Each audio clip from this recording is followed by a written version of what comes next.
दोस्तों, हमारी जिंदगी में कुछ ऐसे भी वाकयात रूनुमा होते हैं जिनका बज़ाहिर हो तो हकीकत के साथ कोई ताल्लुक नजर नहीं आता, लेकिन असल में वो हकीकत का दूसरा पहलू होते हैं। आज हम आपको एक लड़के के बारे में बताएंगे जो कब्रिस्तान की तरफ से गोश्त लेकर गुजर रहा था। तभी उसके साथ कुछ ऐसा हो गया जिसे सुनकर आप हैरान रह जाएंगे। आप इस वीडियो को आखिर तक जरूर देखते रहें और वीडियो को लाइक करने के साथ ही चैनल को सब्सक्राइब जरूर कर दें। चलिए देखते हैं ये वीडियो। दोस्तों, ये वाकया जिन भाई के साथ पेश आया है उनका नाम असद है। असद भाई बताते हैं कि आज से तकरीबन 8 साल पहले की बात है, जब मैं 20 साल का था और गर्मियों की छुट्टियों में मेरी फूफी हमारे घर आ रही थी। मेरी अम्मी को जैसे ही उनके आने के बारे में पता चला तो मुझे कहा कि जल्दी से अपने अब्बू के पास दुकान पर जाओ और कहो कि फल और गोश्त वगैरह ला दे। अम्मी ने मुझे ये भी कहा कि तुम कब्रिस्तान वाले रास्ते से जल्दी पहुंच जाओगे और हाँ, वापसी पर शाम होने लगे तो कब्रिस्तान वाले रास्ते से मत आना। मैंने कहा, अम्मी आप शाम होने पर कब्रिस्तान वाले रास्ते से हमेशा रोकती क्यों हो? तो अम्मी कहने लगी, अरे बेटा, आसेब वगैरह होते हैं इसलिए। खैर, मैं अब्बू के पास दुकान पर जा रहा तो कब्रिस्तान में जरा देर के लिए रुक गया और ये देखने लगा कि आखिर ये असेब होते क्या है जिनके डर से अम्मी मुझे हमेशा ही रोकती है। लेकिन उधर सुनसान थी और मुझे कुछ नजर नहीं आया। इसके बाद मैं अब्बू के पास पहुंचा और कहने लगा, अब्बू फूफी आ रही है, अम्मी ने कहा है कि फल और गोश्त वगैरह ले दें। अब्बू ने मेरी ये बात सुनते ही फौरन मुलाजिम को पैसे देते हुए सामान की लिस्ट उसके हाथ में थमा दी। काफी देर बाद हमारा मुलाजिम सामान लेकर आ गया। अब्बू ने मुझे सौदा थमाते हुए कहा कि बेटा, कब्रिस्तान वाले रास्ते से वापस मत जाना। मैंने अब्बू से पूछा, कब्रिस्तान वाले रास्ते से क्या होगा? तो अब्बू कहने लगे, बेटा तुम कहीं डर न जाओ, इसलिए मैं मना करता हूँ। अब्बू के पास उस वक्त उनके एक करीबी दोस्त बैठे हुए थे। अब्बू की बात वो हंसते हुए बोले, भाई बरखुरदार, तो तुम्हारा शेर जवान है और फिर इसका नाम भी शेरों वाला है, भला इसे आसिफ क्या कहेंगे? अब्बू ने उनसे कहा, यार मेरा एक ही इकलौता बेटा है, अपनी तरफ से तो एहतियात जरूरी है ना। और फिर अब्बू ने मुझे कहा, असद बेटा जल्दी घर पहुंचो। इसके बाद मैं घर की तरफ चल दिया। जब मैं दुकान से चला तो दिल में ख्याल आया कि आज क्यों ना उस चीज का दीदार कर लिया जाए जिसकी वजह से अम्मी मुझे कब्रिस्तान वाले रास्ते से आने के लिए मना करती है। बस फिर क्या था, मैं कब्रिस्तान की तरफ चल पड़ा। कब्रिस्तान वाले रास्ते से घर पहुंचने में 7 से 8 मिनट लगते थे, जबकि दूसरे रास्ते से 20 मिनट लगते थे। जब मैं कब्रिस्तान वाले रास्ते पर पहुंचा तो एक बार फिर आसिफ वगैरह का जायजा लेने के लिए खड़ा हो गया। इधर उधर गौर से देखा तो हर तरफ सुनसान थी। मैं जोर से हंसा और घर की तरफ चलने लगा कि अभी मैं जाने ही वाला था कि मेरे दिल में ख्याल आया, एक बार फिर से देख लिया जाए, क्या पता अब कोई आसिफ वगैरह नजर आ ही जाए। मैंने फिर पीछे पलटकर देखा, मगर पहले की तरह सन्नाटा था। मेरे अलावा वहां और कोई भी नहीं था। मैं दिल ही दिल में बड़ा खुश था और सोच रहा था कि घर जाकर अम्मी को बताऊंगा, आज मैं कब्रिस्तान वाले रास्ते से गया भी और वापस भी उसी रास्ते से आया हूँ, वो भी गोश्त लेकर। मैं ये सोचते हुए घर में दाखिल हुआ और अम्मी को आवाज दी, अम्मी जान आप कहाँ हैं? अम्मी के जवाब से पता चला कि वो तो किचन में है। मैं किचन में दाखिल हुआ और अम्मी को सौदा देते हुए कहा, अम्मी मैं अभी कब्रिस्तान वाले रास्ते से आया हूँ, वो भी अकेला। आपने तो मुझे हमेशा ही बुद्धू बनाया है कि जिन भूत और आसिफ होते हैं। ये सुनकर अम्मी ने मेरी बात काटते हुए कहा, बाकी बातें फिर सुनाना, पहले गोश्त लेकर आओ, वो तो तुम भूल ही गए। मैंने अम्मी से कहा, अम्मी गोश्त तो शॉपर में है। फिर मैं शॉपर चेक करने लगा। इस दौरान मेरा जिस्म कांपना शुरू हो गया। मुझे शदीद पसीना आया और ऐसा महसूस होने लगा जैसे मुझे बुखार हो रहा है। और फिर मैं सहन में पड़ी चारपाई पर गिर गया। जब मेरी आंख खुली तो मैंने खुद को किसी बाबा जी के आस्थाने पर पाया। मेरा सिर अम्मी और पांव अब्बू की गोद में थे। फूफी के हाथ में तस्वीर थी और उनके बच्चे मेरे आसपास खड़े थे। मैं ये तमाम सूरत हाल देखकर बहुत ही परेशान हुआ और अम्मी से पूछा, अम्मी मुझे क्या हुआ है? अभी मैं अम्मी के साथ बात ही कर रहा था कि कमरे में अब्बू के दोस्त दाखिल हुए थे और सबको सलाम करते हुए अब्बू से कहने लगे, भाई अब ये असद का क्या हाल है? अब्बू ने कहा, बस भाई अभी होश आया है। इतने में एक और शख्स कमरे में दाखिल हुआ और कहने लगा, आपके लड़के को होश आया या नहीं? बाबा जी पूछ रहे हैं।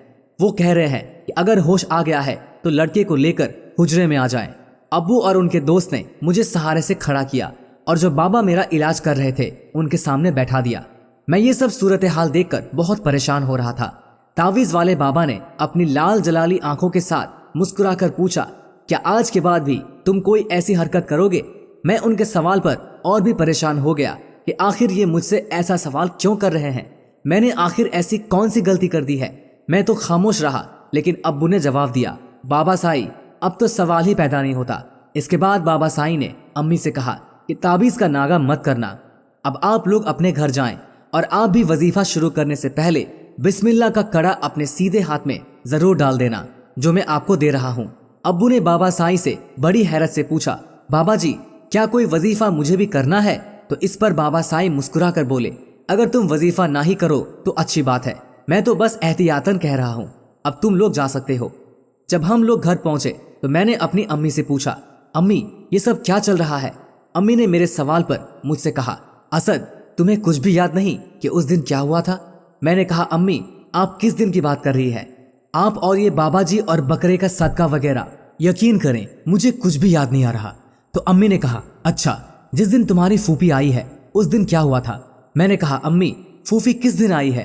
امی نے کہا، ارے بیٹا آج سے 2 دن پہلے تمہاری پھوپھی کا فون آیا تھا کہ میں آ رہی ہوں، اور پھر میں نے تمہیں تمہارے ابو کے پاس دکان پر بھیجا تھا کہ کچھ سودا لے آؤ اور واپسی گھر قبرستان والے راستے سے مت آنا، لیکن تم نے تو میری ایک نہ مانی اور واپس قبرستان والے راستے سے آئے۔ تم قبرستان سے گوشت لے کر جب گزرے تو وہاں کسی ہوائی چیز کا اثر ہو گیا اور اسی وجہ سے تم ڈر گئے تھے۔ میں نے کہا، امی آپ یقین کریں مجھے کچھ بھی یاد نہیں۔ تو پھوپھی نے میری بات کاٹ کر کہا، اسد تمہیں کچھ بھی یاد کرنے کی ضرورت نہیں ہے۔ پھر انہوں نے اپنے آپ کو کوسنا شروع کر دیا کہ ہائے میرے بچے کو میری وجہ سے کیا ہو گیا، کاش میں نہیں آتی تو ہی اچھا تھا۔ اس پر امی بولی، باجی آپ کی کیا غلطی، اس میں بس اللہ کا لاکھ لاکھ شکر ہے میرے بیٹے کی جان بچ گئی۔ 2 دن تک پھوپھی ہمارے پاس رہ کر واپس چلی گئی۔ اب میرے باہر جانے پر مکمل طور پر پابندی لگ چکی تھی۔ امی ابو میرے معاملے میں بہت محتاط رہنے لگے اور میں بڑا پریشان تھا کہ میرے گلے میں کالی ڈوری اور چمڑے میں تعویذ آخر کیوں ڈالا گیا ہے۔ میرے ساتھ ایسا پہلی بار ہوا تھا۔ خیر گرمیوں کی چھٹیاں ختم ہونے والی تھی اور پھر جیسے ہی میرا کالج شروع ہوا تو امی نے ابو سے کہا، اب آپ اسد کو سائیکل لا دیں، میں یہ بالکل بھی نہیں چاہتی کہ میرا بیٹا اب قبرستان والے راستے سے گزرے۔ بس پھر کیا تھا، دوسرے ہی دن میری سائیکل آ گئی۔ اپنی تو موج لگ گئی، اب میرا کالج لگ چکا تھا اور میرا ذہن بھی فریش ہو گیا تھا۔ ایک دن کالج سے واپسی پر میں ایک کتاب کی دکان پر رک گیا اور کتابیں دیکھنے لگا۔ اس دوران میں نے وہاں پڑھی ایک کتاب دیکھی جس پر لکھا تھا کہ 40 دن میں عامل بنے۔ میں نے کہا، بھائی وہ والی کتاب کتنے کی ہے؟ دکاندار نے کہا 20 روپے کی۔ میں نے 20 روپے دے کر عامل بننے والی کتاب بیگ میں ڈالی اور گھر کی طرف چل پڑا۔ گھر جا کر میں نے اپنے کمرے میں چھپ کر اس کتاب کو پڑھنا شروع کر دیا۔ اس میں لکھا تھا کہ 40 دن میں جن وود اور اسیب کو قابو کریں۔ اب میرے دل میں بدلے کی آگ جل رہی تھی کہ جس آصف کی وجہ سے میری گرمیوں کی چھٹیاں خراب ہوئی اس کو میں ضرور قابو کروں گا۔ بس پھر کیا تھا، میں نے عمل شروع کر دیا۔ روز رات کو امی ابو کے سونے کے بعد میں تقریباً رات کو 1 بجے کے قریب عمل شروع کر دیتا۔ ابھی مجھے 10 دن ہی ہوئے تھے کہ عمل کے دوران میں نے بہت گرمی محسوس کی۔ میرا دل چاہ رہا تھا کہ میں فوراً کمرے سے باہر چلا جاؤں، لیکن کتاب میں صاف صاف لکھا تھا عمل کے دوران اپنی جگہ بالکل بھی نہیں بدلنی ہے۔ جب مجھے بہت زیادہ گرمی لگنے لگی تو میرے کمرے میں امی داخل ہوئی اور مجھے کہنے لگی، اسد بیٹا اتنی گرمی میں کیوں بیٹھے ہو، چلو آؤ باہر آ جاؤ۔ میں نے کہا، امی میں یہ تسبیح ختم کر کے آؤں گا۔ امی کو میری بات پر بہت غصہ آیا اور وہ ناراض ہو کر کمرے سے باہر چلی گئی۔ میری تسبیح ختم ہونے میں ابھی 4 دانے باقی تھے کہ امی کی آواز میرے کانوں میں آئی، اسد تمہارے کمرے میں سانپ داخل ہوا ہے، جلدی باہر آ جاؤ۔ میرے کمرے سے باہر آتے آتے میری تسبیح پوری ہو چکی تھی، لیکن میں نے باہر آ کر دیکھا تو امی وہاں موجود ہی نہیں تھی۔ میں نے امی کو آواز دی تو وہ اپنے کمرے سے اٹھ کر آئی اور کہا، کیا ہوا اسد بیٹا؟ میں نے کہا، امی آپ سو رہی تھی؟ امی نے کہا، ہاں میں سو رہی تھی، خیریت تو ہے؟ میں نے کہا، کیا آپ میرے کمرے میں ابھی نہیں آئی تھی؟ امی نے کہا، اسد کیا تم ڈر گئے ہو؟ ان کی آواز میں حیرت کے ساتھ پریشانی بھی تھی۔ پھر مجھے نہیں معلوم کہ میرے ساتھ کیا ہوا۔ جب میری آنکھ کھلی تو میں نے خود کو دوبارہ بابا سائی کے آستانے پر پایا۔ میرا سر امی اور پاؤں ابو کی گود میں تھے اور بابا سائی کہہ رہے تھے کہ یہ تعبیز کسی وزنی چیز کے نیچے رکھنا، اگر گھر میں ہاتھ والی آٹا چکی ہے تو زیادہ بہتر ہے کہ اس کے نیچے رکھ دینا۔ ابو نے بابا سائی سے پوچھا، بابا جی اب وہ چیز دوبارہ تو حملہ نہیں کرے گی؟ بابا جی نے جواب دیا، بالکل بھی نہیں۔ وہ مسکراتے ہوئے ابو سے بولے، مجھے پتا تھا तुम्हारा लड़का जरूर कोई हरकत करेगा। अगर तुम्हारे लड़के ने बिस्मिल्लाह का कड़ा ना पहना होता तो या तो ये पागल हो जाता या फिर तुम लोगों का कोई और बहुत बड़ा नुकसान हो चुका होता। इसके बाद बाबा जी की इजाजत लेकर हम वहां से आने लगे। अभी हम लोग वहां से निकल रहे थे कि बाबा साईं ने अब्बू से कहा, अब ये ताबीज खोलकर मत देखना कि इसमें क्या है। बाबा जी की इस बात पर अब्बू ने फौरन मेरी तरफ गुस्से भरे निगाहों से देखा और मैंने आसमान की तरफ देखकर अल्लाह से हर मुसीबत से आजाद रहने की दुआ की। इसके बाद दिल में पक्का इरादा कर लिया था कि आ बैल मुझे मार वाले मिसाल के जैसे आ आसिफ आ वाली गलती कभी नहीं करूंगा। असद कहता है, इसके बाद हम घर आ गए और मैंने इस तरह की कोई भी हरकत ना करने का इरादा कर लिया था। दोस्तों,